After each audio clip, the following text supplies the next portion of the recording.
এই ভিডিওটা কিন্তু গতকালকের।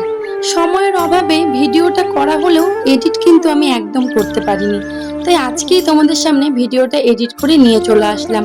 ভাবলাম শ্রাবণ মাস শেষ, এরপরে যদি ভিডিওটা দিই অনেকটাই লেট হয়ে যাবে। নমস্কার, আমি শ্রেয়া।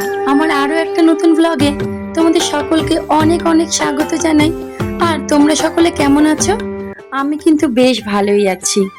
কালকে সকাল থেকে অনেক কাজ থাকার কারণে আমি কিন্তু প্রায় তখন 1:45 বাজে, তখন আমি স্নান করে রেডি হচ্ছি। আর এদিকে দেখতেই পাচ্ছ আমি একটা সবুজ রঙের শাড়ি পরে নিয়েছি। আর এতটাই গরম ছিল তাই চুলটা আর খোলা রাখতে পারলাম না, একটা কিন্তু ক্লিপ লাগিয়ে নিলাম। আর সত্যি বলতে শাড়ি কিন্তু আমি নিজে নিজে খুব একটা ভালো পরতে পারি না, তবে অন্য কাউকে হলে মোটামুটি ভালোই পরিয়ে দিই। এমনিতেই তো সকাল থেকে আমার অনেকটাই লেট হয়ে গেছে, তাই এই শাড়ি পরার চক্করে বেশি আর একটা টাইম না দিয়ে আমি কিন্তু সোজা ঠাকুর ঘরে ঢুকে গেলাম। এটা সপ্তাহের মতন এই সপ্তাহেও কিন্তু আমার শাশুড়ি মা আমার জন্য অনেক ফুল জোগাড় করে নিয়ে এসেছে। আর অনেক ফুল দিয়ে পুজো দিতে না আমার কিন্তু খুব ভালো লাগে। আজকে যে শাড়িটা পরেছি না, এই শাড়িটার সাথে আমার না অনেকগুলো ভালোবাসার স্মৃতি জড়িয়ে আছে। এই শাড়িটা আমার মা যখন আমাকে সাথ দিয়েছিল, আর এই শাড়িটা আমার মা নিজে পছন্দ করে আমার জন্য এনেছিল। সত্যি কথা বলতে মা নিজে পছন্দ করে খুব একটা কমই আমাদের জন্য কেনাকাটা করে। আমি তো এখানেই ছিলাম, আর মা ওখান থেকে আমার জন্য এই শাড়িটা পছন্দ করে কিনে এনেছে।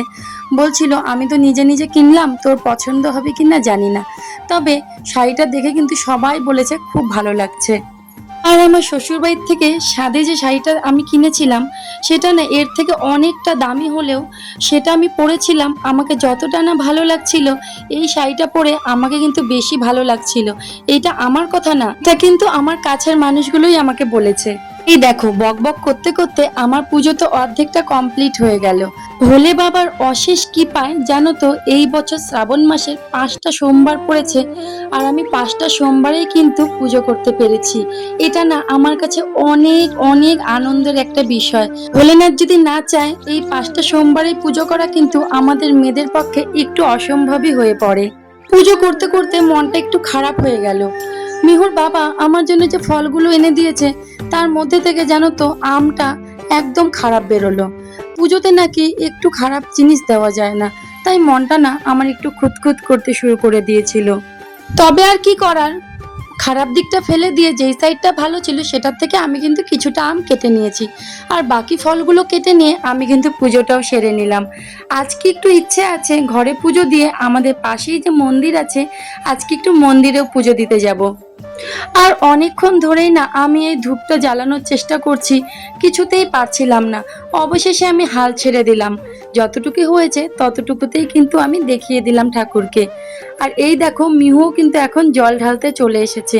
মিহু না আমার সাথে সাথে এই প্রত্যেকটা সোমবারেই কিন্তু শিব ঠাকুরকে জল ঢাললো। এই বছর শ্রাবণ মাস থেকে ওকে কিন্তু আমি এটা করাই। আমি মনে করি ভালো অভ্যাস বলি ছোট থেকে শেখা উচিত। ফুল দিয়ে আমার ঠাকুরের আসনটা সুন্দর করে সাজানোর চেষ্টা করেছি।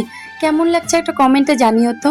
আমার ঘরের পুজো তো শেষ, এখন আমি যাব মন্দিরে পুজো দিতে, তবে সেটা কিন্তু এই ভিডিওতে আর দেখাবো না, সেটার জন্য নেক্সট পার্ট। তাহলে আজকে ভিডিওটা এখানে শেষ করছি, কেমন লাগলো জানিও। টাটা।